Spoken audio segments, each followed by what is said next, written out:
আচ্ছা আমরা লাস্ট ক্লাসে মনে হয় এখন আমরা একটু কথা চুপ করি, চুপচাপ থাকি। ভিডিও অন আছে? জি স্যার। আমরা হচ্ছে লাস্ট ক্লাসে রুল পর্যন্ত পড়ছিলাম, ঠিক আছে? আমরা আজকে হচ্ছে পিরিয়ডিসিটি থেকে শুরু করব। পিরিয়ডিসিটি অফ এলিমেন্টস মানে পিরিয়ডিক টেবিলে কোন পিরিয়ডে বা কোন কলামে এলিমেন্টগুলা কোন ধরনের প্রপার্টিজগুলা শো করে, ঠিক আছে? প্রথমে আসি আমরা অ্যাটমিক রেডিয়াস। তো অ্যাটমিক রেডিয়াস আমরা একটু এখানে দেখি।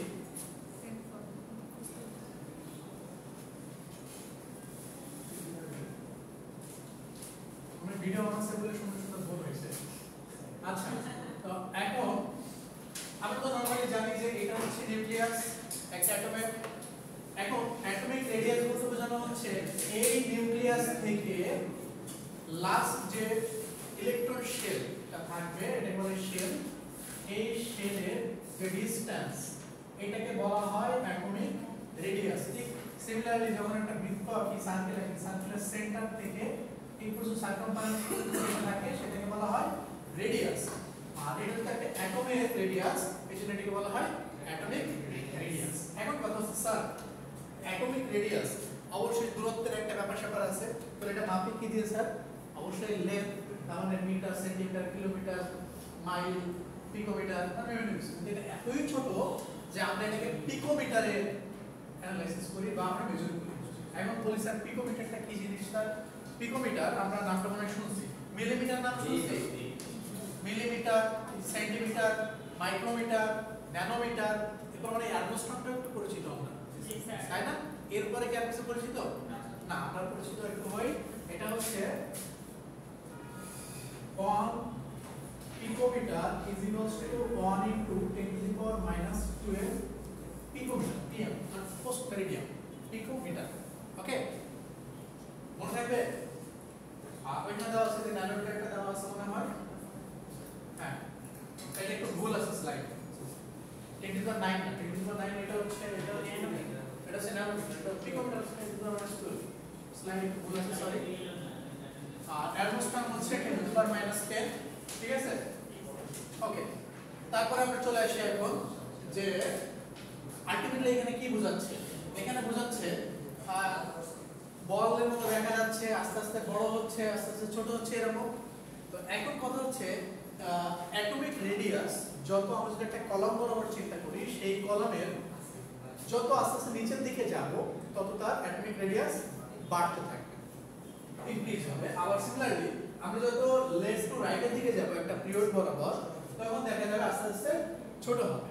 কিন্তু কথা হচ্ছে স্যার এটা কেন হচ্ছে? আমরা একটু চিন্তা করি, পড়ালেখা করি। এখন আমরা যদি এইটাকে একটা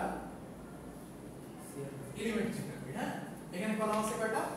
দুইটা। আর এখানে আমরা যদি একটু চিন্তা করি, যদি একই রকম হবে না,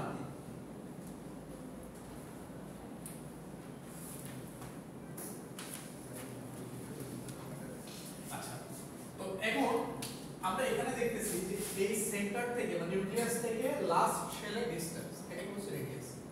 তো এখানে স্যার কয়টা শেল? দুইটা শেল। এখানে কয়টা শেল? তিনটা শেল। তো দুইটা শেল এখান থেকে যে ডিসটেন্স, তিনটা শেল কিন্তু বাড়বে না। তার মানে আমরা যখন একটা কলাম দিয়ে চিন্তা করি, এই কলামে যত নিচের দিকে নামবো, তার মানে কি প্রত্যেকটা একটা করে সেল অ্যাড হচ্ছে। তো একটা যদি সেল অ্যাড হয় তার মানে কি তার আকারটা বড় হয়ে যাচ্ছে, তার রেডিয়াসটা বড় হচ্ছে, ক্লিয়ার? সিমিলারলি আমরা যদি চিন্তা করি যে এখান থেকে আমরা যত এদিকে যাচ্ছি, তার মানে এখন আমরা চলে আসি একই পিরিয়ড, মানে কি সেল নাম্বারটা ঠিক থাকবে, কিন্তু যতই আমরা লেফট টু রাইটের দিকে যাচ্ছি তত সেটা ছোট হচ্ছে। কিভাবে স্যার? ইলেকট্রন কমে যাচ্ছে না বাড়তেছে? ইলেকট্রন বাড়তেছে। ইলেকট্রন বাড়লে কি হচ্ছে, কেন কমতেছে? স্যার ইলেকট্রন বাড়লে ঘনত্বটাও বেড়ে যাচ্ছে। আচ্ছা মোটামুটি কাছাকাছি যাচ্ছে, কিন্তু আমি একটু অন্যভাবে বুঝি। আমরা যদি একটু চিন্তা করি, এটা লাস্ট শেলে দুইটা ইলেকট্রন আছে, আর এখানে আছে দুইটা, তাহলে এই টোটাল ইলেকট্রন কয়টা? চারটা। আর এখানে আছে দুইটা, ঠিক আছে? আর এটাই বললাম আমি চারটা আছে, তাহলে টোটাল ইলেকট্রন হলো কয়টা? 6টা। তো আমরা কিন্তু বলতেছি যে এটা রেডিয়াস ছোট বা এটা আকার ছোট, স্যার এটাকে আমরা জানি না, এখানে যদি 6টা ইলেকট্রন থাকে, এখানে কয়টা প্রোটন আছে স্যার? 6টা প্রোটন আছে। এখানে তাহলে কয়টা আছে? 4টা। এখানে 4টা আছে। এখন স্যার চারজন, আমরা তো জানি যে ইলেকট্রন প্রোটন কি করে? আকর্ষণ করে। এই জায়গার আকর্ষণ বা অ্যাট্রাকশন ফোর্সটা এই জায়গার তুলনায় কম না বেশি? এই জায়গায় কিন্তু কম, এই জায়গাটাই বেশি। তো আমরা যদি বেশি টানাটানি করি, মাঝখানে বসে আমরা চারজন বাইরে থেকে টানতেছি শুধু, তাহলে ওরা আস্তে আস্তে আমাদের কাছে চলে আসবে না? ঠিক সিমিলারলি এখানে ইলেকট্রন এবং প্রোটনের অ্যাট্রাকশন এই ফোর্সের কারণে আস্তে আস্তে ছোট হয়।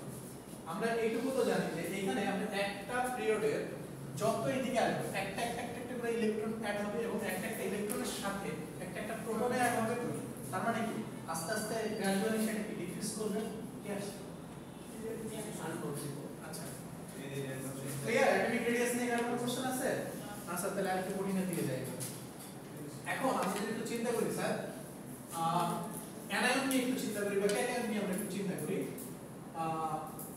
তো এখন আমরা যদি এরকম চিন্তা করি যে অ্যালুমিনিয়াম 3+ আর ম্যাগনেসিয়াম 2+, এই দুটার আমি যদি এখন আকারে একটু চেষ্টা করি তাহলে কি হবে?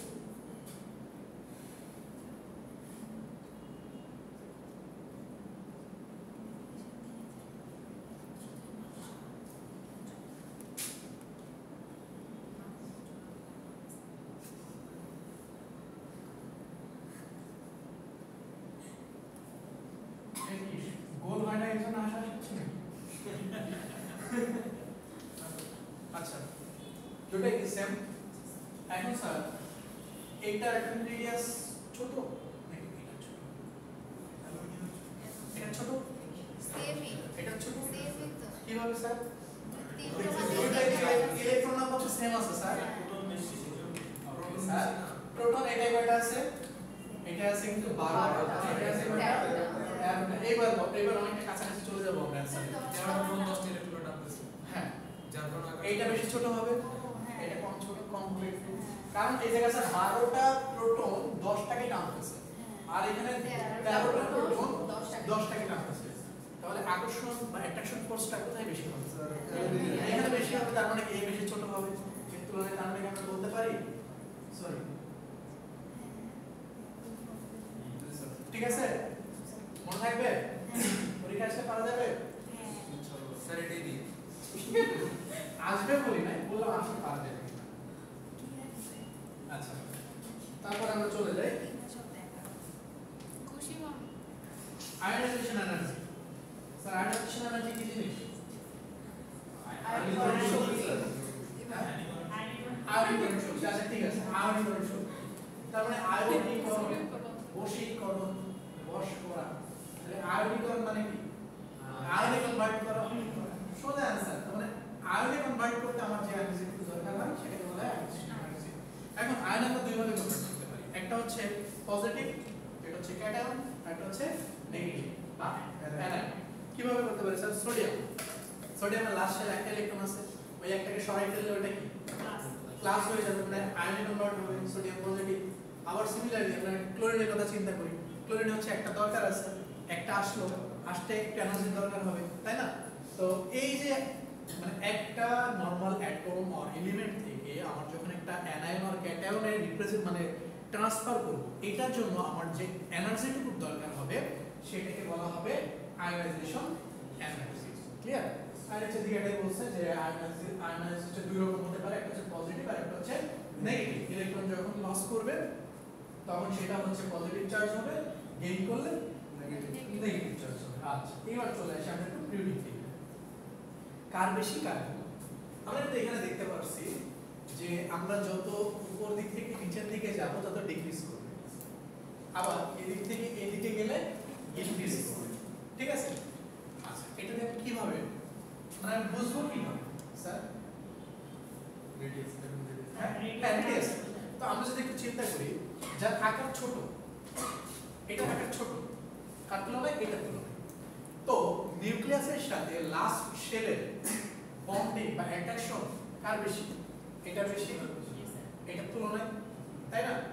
এখন তাহলে এই জায়গা থেকে যদি আমি একটা ইলেকট্রনকে সরাই নিতে চায়, বেশি এনার্জি দেওয়া লাগবে, কম এনার্জি দেওয়া লাগবে, কারণ ওদের অ্যাট্রাকশনই নাই। মনে করো যে একজন দিনাজপুরে আছে, এইখান থেকে নিয়ন্ত্রণ করা হচ্ছে, তো ওই একদিন যদি অফিসে না এসে যদি ঘুমায় বাসায়, সেটা আমার অবজার্ভ করতে মানে বেশি প্যারা খাবো আমি, মানে ওর কি বেশি ঝামেলা হবে যদি অফিসে না আসে? না।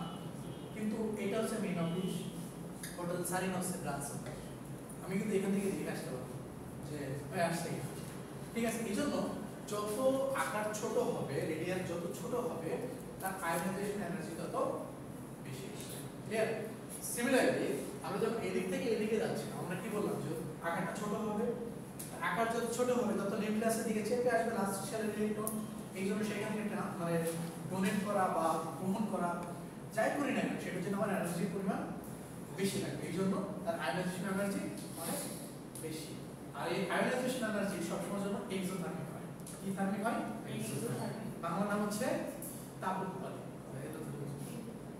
সরি, ও সরি, আমি উল্টা বলছি, মানে তাপহারি হবে। হ্যাঁ, কেন আমি বলছি? কারণ আমি যে এনার্জি যদি না দিই, তাহলে একটা অ্যাটম সেটা কি হচ্ছে কনভার্ট হয়ে আয়নে কনভার্ট হবে? হবে না। আবার ক্লোরিন, সেটা আমি অন্য এক জায়গা থেকে ইলেকট্রনটা নিয়ে আসতেছি, সেটা কিন্তু আমার এনার্জি লস হচ্ছে, ঠিক আছে। তো এই যে আমার যেহেতু এনার্জি দিতে হচ্ছে, এই দেওয়াটাকে কি বলা হয়? তাপ দেওয়া। এনার্জির মধ্যে এখানে হিটটাকে বোঝানো হয়েছে, এই জন্য এটাকে বলা হয় এন্ডোথার্মিক বা তাপহারি রিঅ্যাকশন। ক্লিয়ার?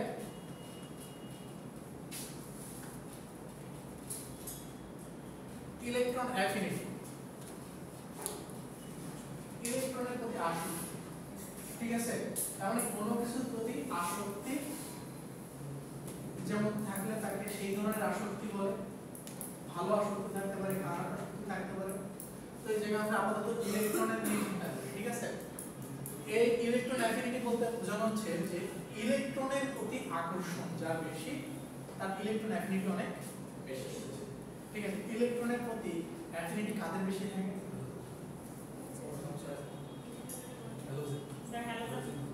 হ্যাঁ, 17 নম্বর গ্রুপের, কারণ একটা লাগে, তার একটা একটু কম থাকে। কারণ মানে আমার পকেটে 1 টাকা হইলে 100 টাকা হয়ে যাচ্ছে, আমি খুব ট্রাই করবো যে 1 টাকা আমরা ম্যানেজ করে আমরা 100 ফিল আপ করতে হবে।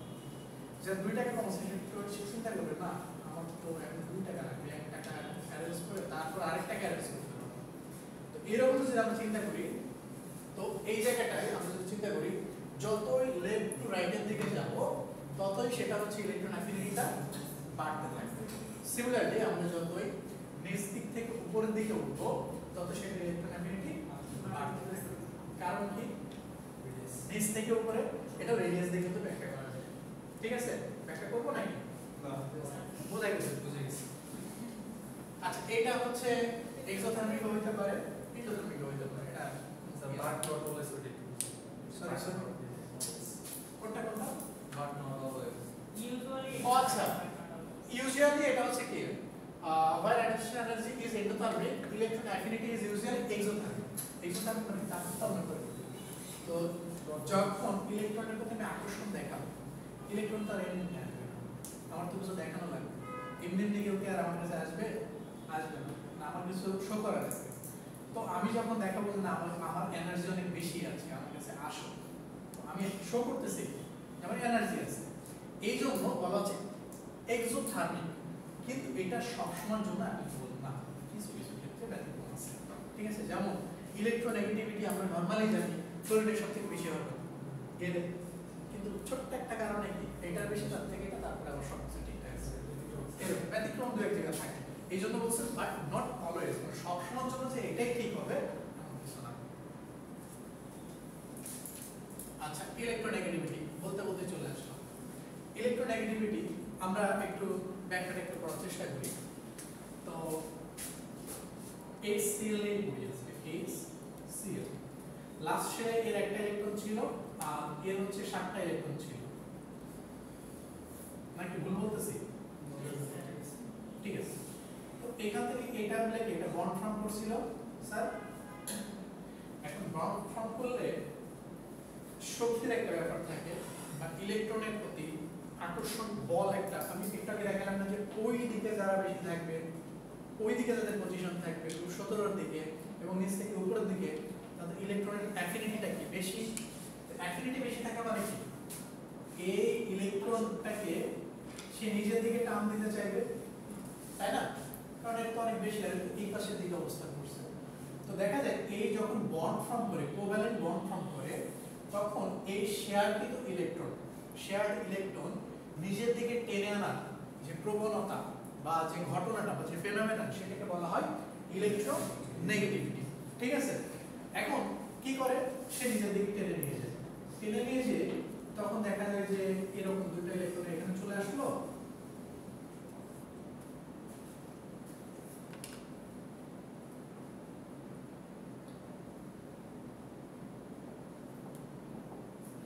এরকম হয়ে যায়। ঠিক আছে? তো এখন এই যে নিজের দিকে টেনে নিয়ে এই এরিয়াতে ইলেকট্রন ডেনসিটিটা বেড়ে যাচ্ছে। ঠিক আছে? তো ইলেকট্রন ডেনসিটিটা বেড়ে যাওয়ার ফলে কি হয়, সে তো একেবারে ডোনেট করে দেয়, আবার সে একেবারে নিয়েও নেয়। ঠিক আছে? সে পার্শিয়ালি দিয়ে দিচ্ছে কিছু সময়।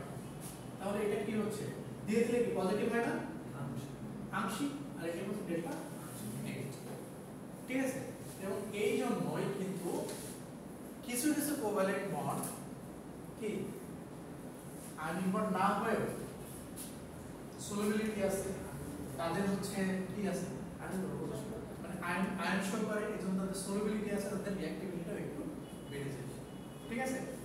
আচ্ছা, এখন আমরা যদি একটা গল্প চিন্তা করি, একজন মাফিয়ার সাথে একজন ভদ্রলোক, আমার, ঠিক আছে, হলো আমার মতো ভদ্রলোক ব্যবসায় জড়াই গেছে।